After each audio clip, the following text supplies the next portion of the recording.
Hello, it's me, Mr. Plinkett. I'm back. I'm here to respond to your comments on my video commenting on Rogue One, a Disney story, a film by a committee think tank designed to appeal to brain-dead fanboys like you. A lot of you seem to have misunderstood me. Maybe it was my slurred speech pattern, result of multiple strokes. Or maybe it's because your brains don't work so well because there's a Darth Vader toy stuck in it. But here goes.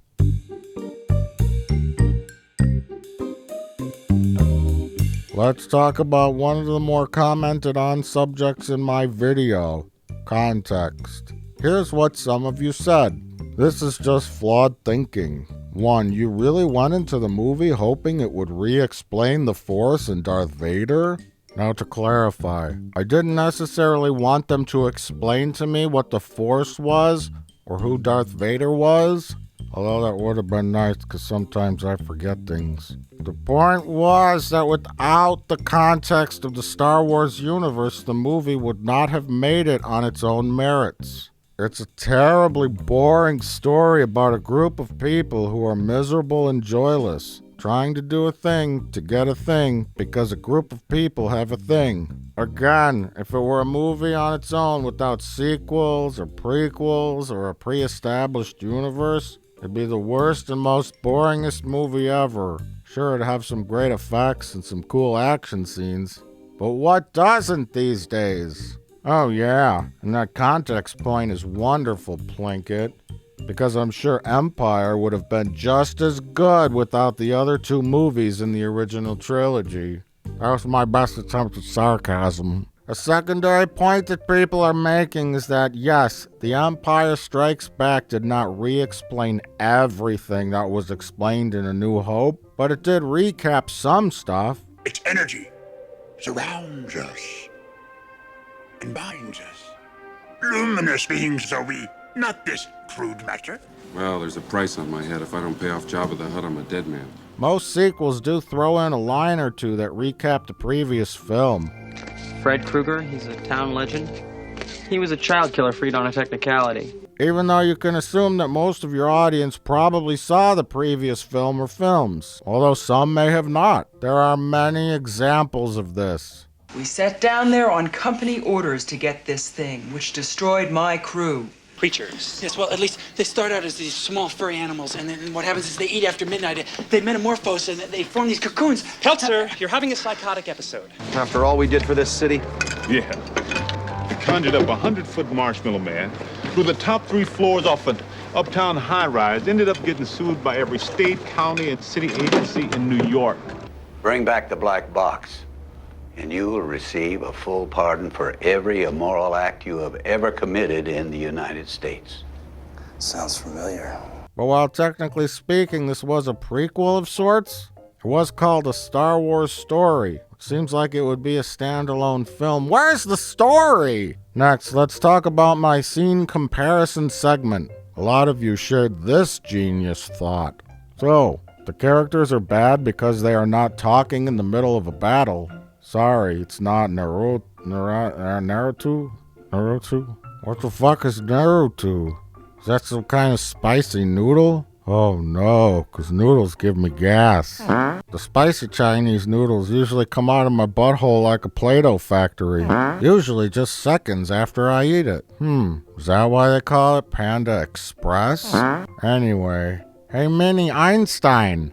My comparison wasn't meant to be literal. Like, only good characters have to literally talk during a fight scene? The point was to show that understanding who a character is, how they are feeling, how they react to things, what their motivation is, and so on can help enhance an action scene. In Rogue One, these characters need to do a thing, because the plot needs them to. They gotta get a thing to stop a thing.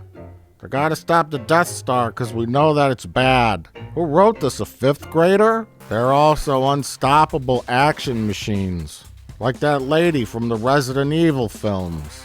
That makes them feel less human to me. Why do the stormtroopers even wear armor if a blunt object will kill them? But what great action, oh my god. So to clarify, characters don't literally need to talk during an action scene to make it good.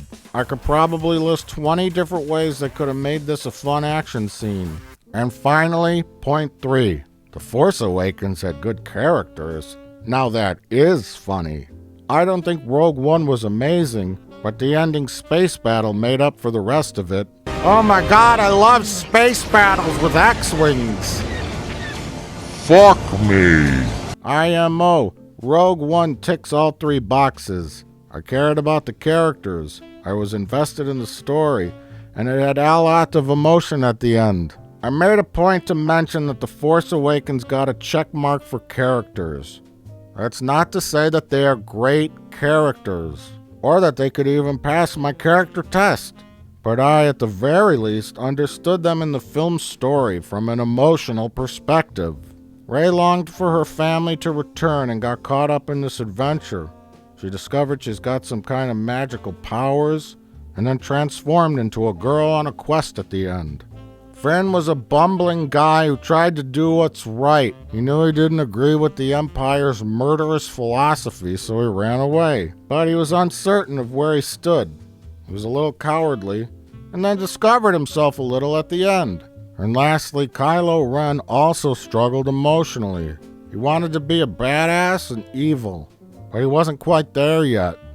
He was an amateur. Great stuff? No. Worked for the movie? Yeah. And I don't consider this guy a main character because he sucked. Characters in Rogue One needed to get a thing to stop a thing. I actually found a character like Galen Erso to have the most potential. A man who has a talent which is exploited by the Empire. Was he torn making the super weapon? Did he do it because they were going to kill his family if he didn't? Did he discover he kind of liked being evil? You know, like Walter White? I am the one who knocks. Instead, we had to follow around his much less interesting daughter, who seemed to have no motivation, but then had some because the movie needed her to. My point is, the original Star Wars trilogy worked on the concepts of adventure, emotion, and likable characters. Chewbacca. The world is coming undone. C-3PO and R2-D2.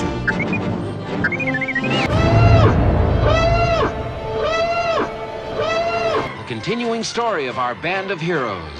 Luke Skywalker, Princess Leia, Han Solo, C-3PO, R2-D2, and Chewbacca. What will you do when they catch you? And one last question for you. Feel free to comment below. In The Empire Strikes Back, AT-ATs were used in the Hoth battle. Basically, vehicles needed for a full frontal assault. They needed to destroy the rebels' shield generator on the ground so that they could start landing troops. The field is strong enough to deflect any bombardment. It also served as a visual to remind us that even though the Death Star was gone, the Empire was still imposing and powerful. So it made sense on a story level. The shield will be down in moments. You may start your landing. And visually. Kinda like this guy said in some other obscure video. And the AT-ATs weren't in Empire because that's a badass concept. They were in there because, well, we need a thing in the snow that's a threat. That's a threat. Right. In Rogue One, the use of AT-ATs was purely fan service. Because when your own base has been infiltrated by rebels, you don't use a scorched earth, non-precision attack vehicle to attack them. Jesus Christ, you're gonna blow up your own shit. Who's their military tactician? Ray Charles? Lastly, some final thoughts.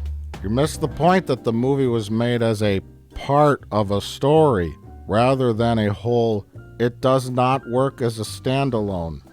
But it was never meant to. It wasn't meant to be a standalone film? Really?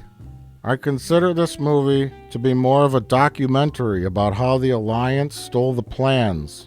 It doesn't need to explore the characters, just document how the heist happened. Wow, how exciting! Unlikable characters, no story? Rogue One didn't allow me to get invested in the characters the way The Force Awakens did, except Chirrut and the droid, quite frankly. But I didn't dislike the rest of them. They just didn't spend enough time developing the connection. I still connected with the hero's plight. Just wasn't the greatest character development ever. What? Contradict yourself much? Plinkett, I'm beginning to think you're not a Star Wars fan, 'cause clearly you nothing about the saga. If you're a fan, you will love them all. You're not a fan. And you're not gonna graduate high school. I was gonna cry more seeing any of the characters die in Rogue One. Then when Han Solo dies, I kinda laughed and didn't even shed any emotions.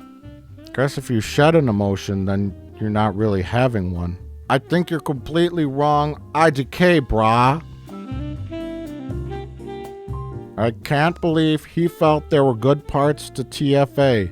It was all awful. I'm glad that you finally realized that no one wants to watch an hour-long video of a guy sitting around complaining about a movie he doesn't like.